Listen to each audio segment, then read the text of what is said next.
Welcome everyone. It's so good to see you here this morning. Please be seated. We're here to celebrate seniors today. Lots of us are seniors, not all of us. I'll include myself in the seniors category because Shoppers Drug Mart says so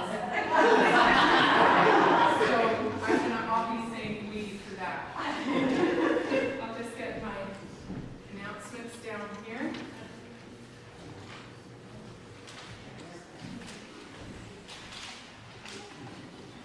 Yeah, in the announcements, we have a list of upcoming services. For those of you who may not know, that last Sunday of the month we'll have a special children's focus. We're trying to get the children to all come on one Sunday. So right now they kind of come sporadically. They're welcome anytime, but we'd like to have one Sunday where we have more than one or two. So this month it's at Sheffield and it'll be next week. There's some joint services coming up, so I'll leave you to read that. You might want to put it on your fridge so that you know.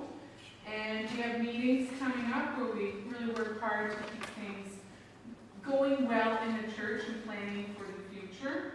Are we sharing board snippets today? Maybe that's a good segue into that. Okay.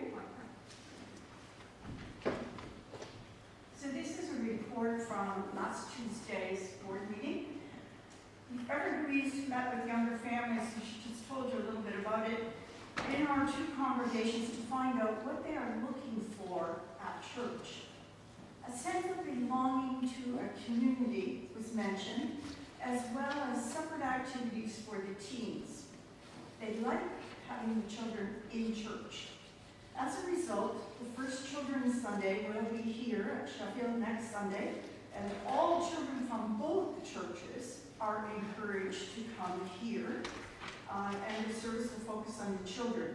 It is planned to rotate this service between the two churches on the last Sunday of each month. So at the end of October, children from Sheffield would be expected to, or it's hoped that they would go to service in Rockton.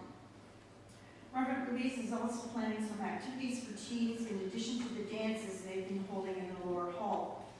A small group was invited to read and discuss Fishing Tips, a book written to explain how a church on the verge of closing was able to not only survive, but grow in attendance and Christian service. We are hoping that some of the ideas presented may help to spark growth and involvement in our two churches. A huge thank you to Ginny Wilson and Jean Tucker for organizing the very popular community building food truck events held this year. This initiative will continue next year, probably beginning at the end of May. Mamma Mia, an Italian food truck, is coming here this Friday night from 4:30 to 7. Chicken, veal, meatball, Parmesan sandwiches, classic pasta, pasta with meatballs, Caesar salad, and Italian poutine are all on the menu. So this will be the last food truck for this year. Unfortunately, I cannot give you an update on plans to create a more level and accessible chancel area, as the committee still needs to seek quotes for this project. 2019 budget submissions are due to the Finance Committee by November the 30th. So if you think of a project that requires some funding next year, please speak to any board member. A financial statement to the end of July shows that we are down $9,000 in givings over the same period last year. At that rate, we could be down almost $16,000 by the year end. The Finance Committee is preparing an annual canvas letter, which is to be mailed the week of Thanksgiving. Often we need reminding that as Christians, we strive to respond to God's call in all that we do. It is easy to view the church as a business adventure, and in some ways it is. We have bills to pay. But in other ways, it isn't. The bottom line is about mission. We strive to respond to God's call in all that we do. Excuse me. Our bottom line is about mission, working together together in unity to accomplish the mission of Christ in the world. You are the way that God meets the world's needs. Thank you, Lynn. I appreciate the hard work that the board does for us. I'll read now our message towards reconciliation. With respect, we honor the first inhabitants and caretakers of this land, the traditional territory of the Haudenosaunee and Anishinaabe people. I wear Christ's candle to symbolize the light of Christ that shines with us now and always.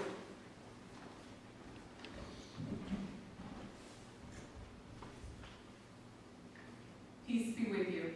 And also with you. I invite you now to join in singing, O God, our help in ages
For 1 hour, Lord, let us be still and know you are God, inviting us into your presence. You settle us in this sanctuary, a holy place, a thin space, a place set apart from the busyness of the world. We honor the people who sat here before us. It was their faith that built our church, and their work that kept it going. We honor those who sit with us today, sharing their fellowship and faith. We honor you, God, in prayer, in song, and in silence and in words. Let us pray. Lord, we are grateful for our church, for our faith community, for all the people who worship here and who have worshiped here in the past. And Lord, we ask that we may feel your presence with us today, and that we may feel the love and the support of the communions of saints that sings forever. In Jesus' name we pray.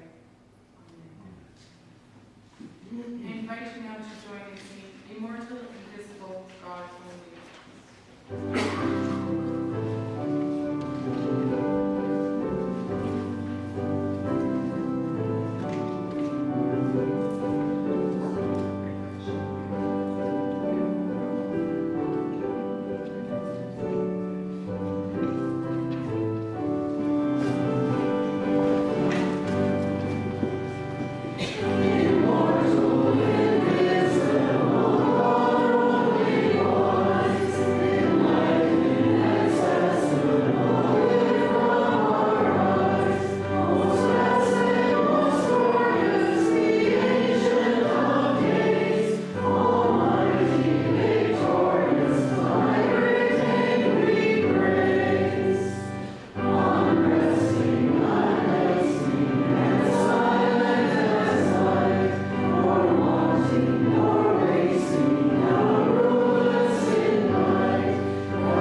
we are limited by the number of birthdays we've had, whether it's a lot or a few.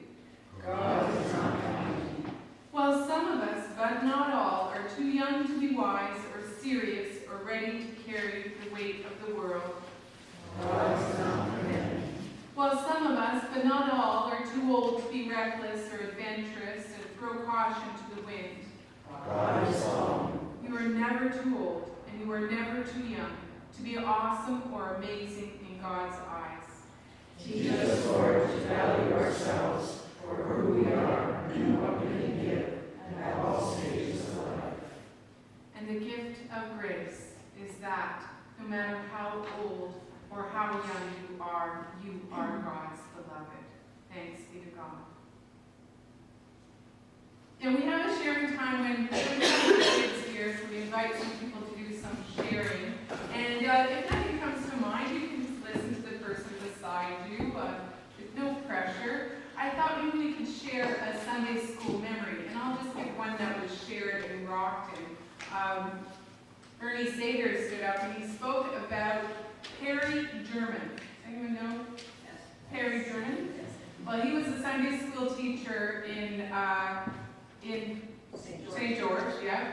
And everybody couldn't wait to get in his class because he told great stories, and he was in real estate, he had race horses, and he was just a great storyteller.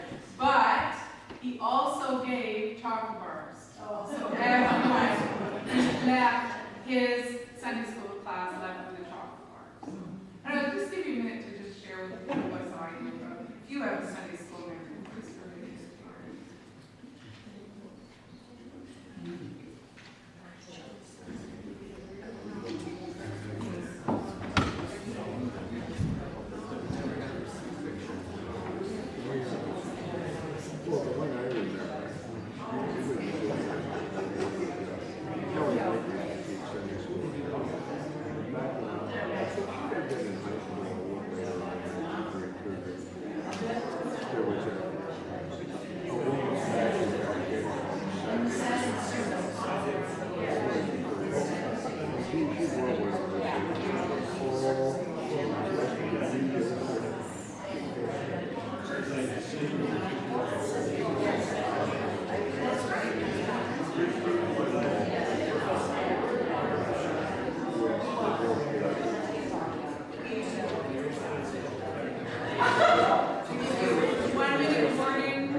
Now it's time for scripture reading.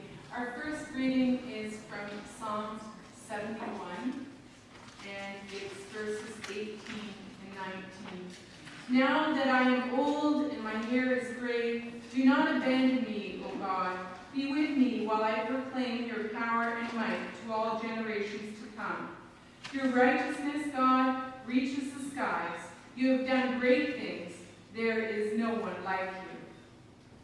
I invite Jane to come and read the gospel.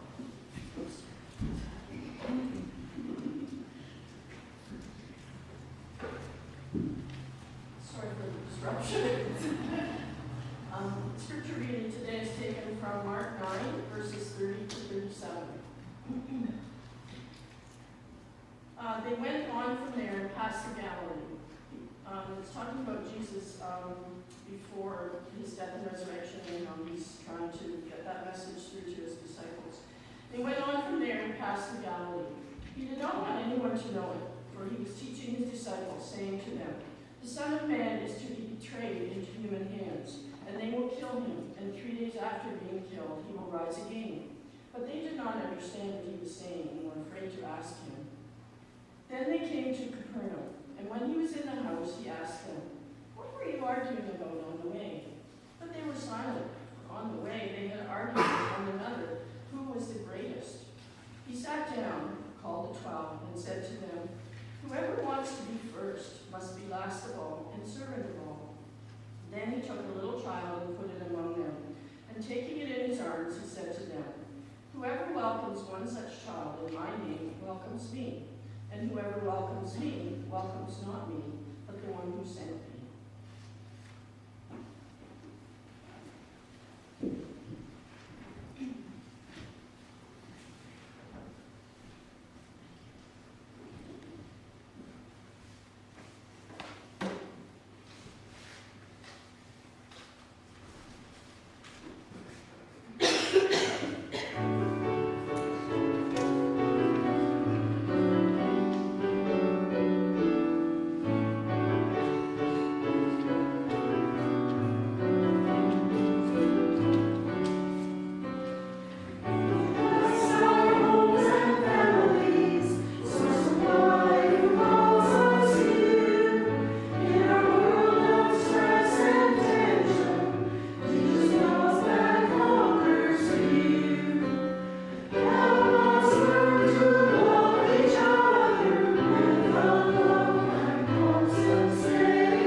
We're celebrating seniors today, and the oldest person in the Bible, does anyone know who that was? Methuselah. Yeah, he was Noah's grandfather, and he lived to be 969 years old. The first people described in the Bible in the book of Genesis were like Adam and Eve and their son Seth, all the way up to and including Noah, lived hundreds and hundreds of years. Now, around the time of Noah, God was noticing that these people who lived hundreds and hundreds of years lived a lot of those years in wickedness. So maybe being able to live that long, they just wore out whatever was good, and they had more time to get into trouble. I don't know. But God saw a problem with it. So God said, I'm going to breathe life. I'm not going to breathe life into men and women endlessly. Eventually, they're going to die, and from now on, they can expect to live a lifespan of 120 years. Now, we don't live to be 120. At least almost no one lives to be 120, although I did find a woman in France who lived to be 122, but she would be an exception. Now, average lifespans have changed throughout the years. In Roman times, people could expect to live to be about 30 years old. In turn of the century, like in the early 1900s, the first part of that century, a lot of people could only expect to live up into their 60s. Now I know that my father, who's 85, he grew up in Glasgow, Scotland, and their life expectancy was lower than Canada. I think they were the heart attack capital of the world for a while because of their diet, I'm thinking, which didn't include vegetables. Lots of porridge and boiled meat. Anyway, he never expected to live past 60, and when he retired, he said, I'm going to buy my last car.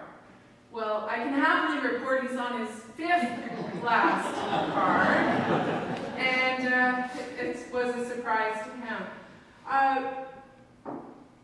Scientists are working on pushing up the average lifespan just as far as it can go, and who knows, maybe we will get to 120 one of these days in the not too distant future. But normally, what the pattern has been is that people are children until they're around 18, and then they go into adulthood, then middle age, and when they retired, they would slow down. And often when people retired, they would start to experience some frailty and some, some health problems. So they were slowing down, and then people said that they were over the hill. Well, I don't think you can say that about today's seniors, especially about rural seniors, because I think rural seniors are different. I just have to share this with you. When I arrived to my first church, which was in a rural area, a woman came to pick me up in a truck. She would have been about 78 years old, and she grabbed my heavy suitcases like they were pillows and flung them into the back of the truck. So in the city, there would have been a lot of men rushing, going, "Can I take that for you?" But no, everyone there knew she had it. So anyway, what we're seeing now is that seniors are living healthy, active lives for a much longer time. And what does that mean for our church?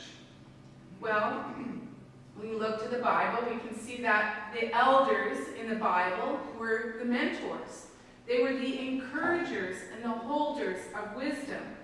So in the Bible, Jethro mentored Moses, who mentored Joshua, and Eli mentored Samuel, who mentored Saul, who mentored David, and on through the ages until Jesus comes along and mentors the disciples and continues to mentor us.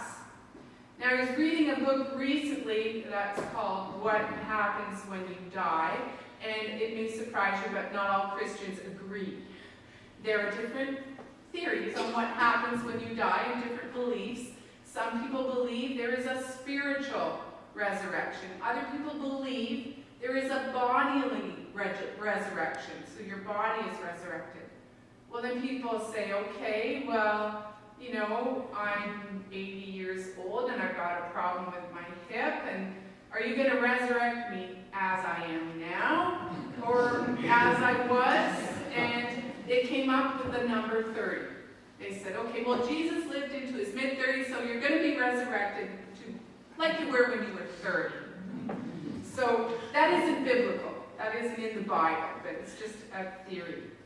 30 might not have been your heyday or your greatest age, so we'll all, I'm sure, know the answer to that one day.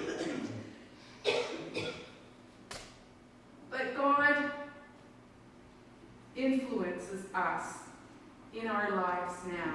God influences us in the church and outside the church doors.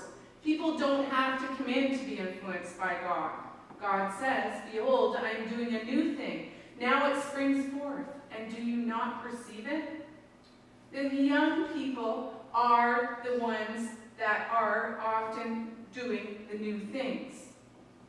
But young and old are participating alike in God's mission of bringing about a new a new age of church, bringing about change. Elders are important, and we know that our First Nations brothers and sisters revere their elders. And Arthur Solomon, who is an Anishinaabe elder, tells about what elders meant to him. He said, "You see, the elder, the concept for me is like if you go into a strange land and you don't know the country and you're swamped and there's muskegs and there's bad places to travel and there's good places to travel. So the ones who have been there longer are the good guides because they know how to get around the swamp. They know where to go, and it doesn't matter whether there's a trail or not. They know that country." I feel like our young people today are, in some ways, living in that strange land that they don't know how to navigate. Maybe they don't know how to navigate being married, losing someone they love, losing a job, going through tough economic times. That's when they can turn to the elders, who are the keepers of meaning, the keepers of wisdom. And then we need the wisdom of the young who are being born into a new age, who are poised to become the good guides to navigate through this age of technology and social media. So if you have a problem with your cell phone or your computer, who do you ask? A child, because this is not new country for them.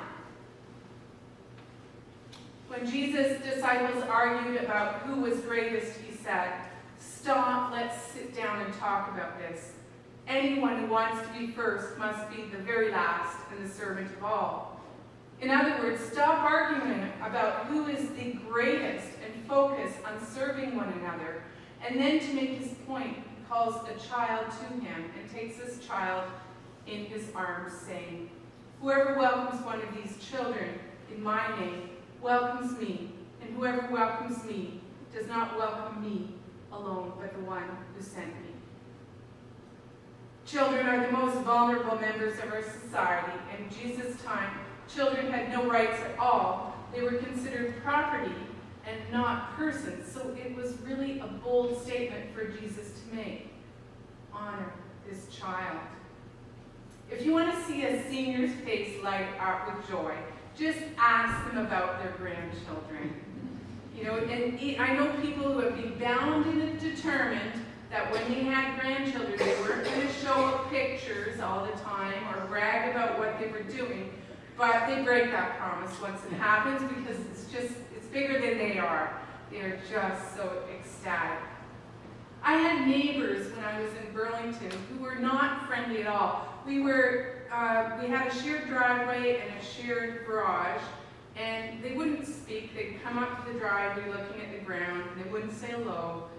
If there was a snowstorm, they shoveled to the middle of the shared driveway. It was like they measured it. It was just like a straight line. And I just thought that's the way they would always be. But then they had a grandchild, and they were like new people. They're like, "Come and see my grandchild. Isn't he handsome? Isn't he wonderful?" And they started saying hello and started interacting with their neighbors and walking around the neighborhood. And they started helping to shovel the driveway. So children can be just such a blessing, especially grandchildren. Children bring joy to older people, and older people bring wisdom to the young. We seniors have a great gift to share with the church. We are the keepers of meaning, according to a professor who studies such things, George Valiant, and this is what he says. He says, "Seniors are the ones who dispense wisdom and experience to the next generation.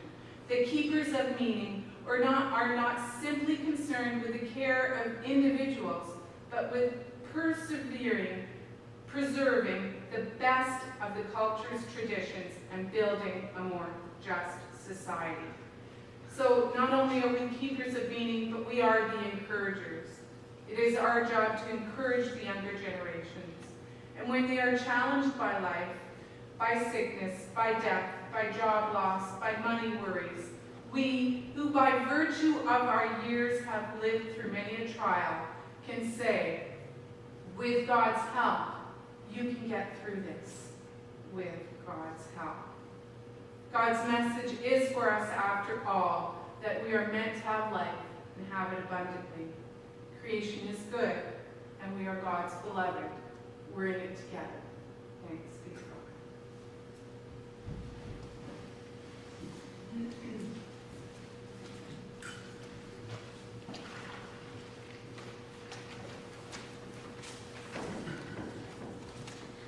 I invite you now to join in singing the faith of our fathers.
Before we go into our time of offering, I just wanted to remind people that you're all welcome to come downstairs for cake. We have a celebration cake for seniors. And really happy people that some people were able to make it out today that haven't been with us in a while, and we're going to enjoy sharing any news and just being together. Also, between now and the funeral of John Fraser, you're welcome to just stay in the church. There's some sandwiches downstairs. If there's someone who doesn't wish to go home, yeah. there are some sandwiches downstairs that you could have. Yeah, okay, so you can tide yourself over with some sandwiches and some cake. And now is our time of offering. God of grace, it is our delight and our devotion to give these gifts to you. All we are and all we have are yours alone. Accept this joyful offering as a token of our abiding love. Use it to bring peace, justice, and to all the world. Your offering will now be received.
Lord, let our congregation be a witness to you, inspired by Scripture, anchored in prayer, joyful in worship, generous in giving, a loving, supportive community, reaching out to those in need. Accept these gifts we offer. In Jesus' name, amen.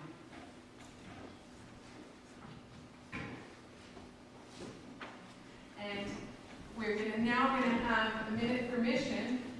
Please be seated.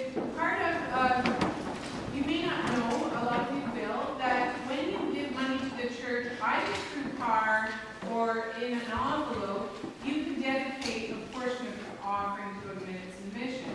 And these little videos tell us where that money is going and what it's doing.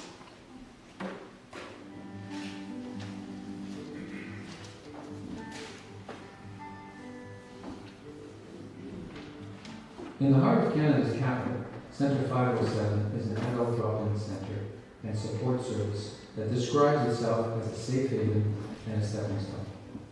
Located within Centretown United Church, the center supports more than 100 people every day, many facing such challenges as homelessness, poverty, addiction, mental illness, unstable housing, chronic unemployment, limited income, and physical abuse. So what we can offer here in a day center is an enhanced recreation program, something to eat, a community, a chance to rebuild relationships, move forward. We act like a hub where we can link people who are looking for something extra to other resources in the community. On Sundays, a lunchtime food program operates. The Sunday program is really important because there are not a lot of options for food on a Sunday. Nobody should have to go without a meal for 48 hours. 5 days a week we make fresh soup, and on Sundays our program's a bit different. We have hard-boiled eggs, cereal, and sandwiches. The center also cares for a vegetable garden outside the church, using the produce in fresh salads during the week. Some of my friends invited me here, and I've been addicted to coming here. I like it. The workers are patient, kind, loving, and caring. It's not just for ones that are down and out or anything like this. It's a social group. I come here usually to socialize. I usually go to the drop-ins to use the computers, so they have 3 computers here with the internet. And if there's any outings, I go to them usually. The people that come in here are really not much different from you and I. We've had people who've had long work histories and who've been successful. And for one reason or another, their lives changed. They may be looking for a bowl of soup, but they may be looking for somebody to play chess with, they may be just human contact. People need some human contact. They need to be able to come and talk to somebody. They need someone to help them over their isolation and their loneliness. And that's something that we can definitely do. Some of the participants in the program also act as volunteers. It makes me feel that I'm still wanted in the society and stuff like this. I would like people of the United Church to know that we appreciate every single dollar. It is the support of people who sit in the pews that make a difference. Your gifts to the mission and service of the United Church of Canada help organizations like these create community and support people living on the margins. Thank you, and please continue to give.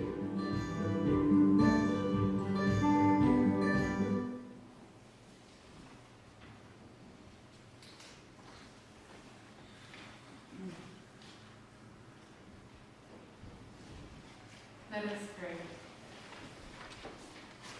God, our source of being, our Redeemer, our Comforter, we are grateful for all that you do. We are grateful for places like 501 that give a place of sanctuary and friendship and feeding to those in need. Lord, we are grateful for the Mission and Service Fund that can channel the money into the things that we know support your building of the kingdom in our world.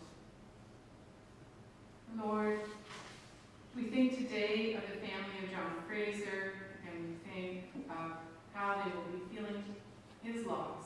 We also think of his friends and our community, and we ask you, Lord, to support all the people who are missing him, and to support us as we offer our sanctuary as a place of memorial and a place to say farewell later this afternoon. Lord, we think of people who are dealing with floods in the world and people who are dealing with drought in other places, and we think of all the help that they need. May the people who have the means to help be the ones who will respond. Lord, we think too right now of people and the causes and concerns that lay heavily upon our hearts, and we raise them to you now in the silence.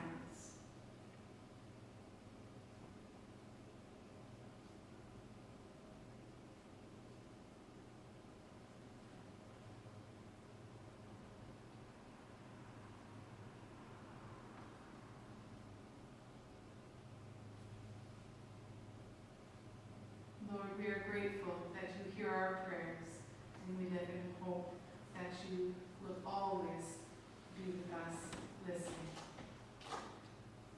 We say to you now the prayer that Jesus taught. Our Father, who art in heaven, hallowed be thy name. Thy kingdom come, thy will be done on earth as it is in heaven. Give us this day our daily bread, and forgive us our trespasses, as we forgive those who trespass against us. And lead us not into temptation, but deliver us from evil. For thine is the kingdom, the power, and the glory, forever and ever. Amen. I invite you now to join me in singing I Brought Peace Like a River.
go down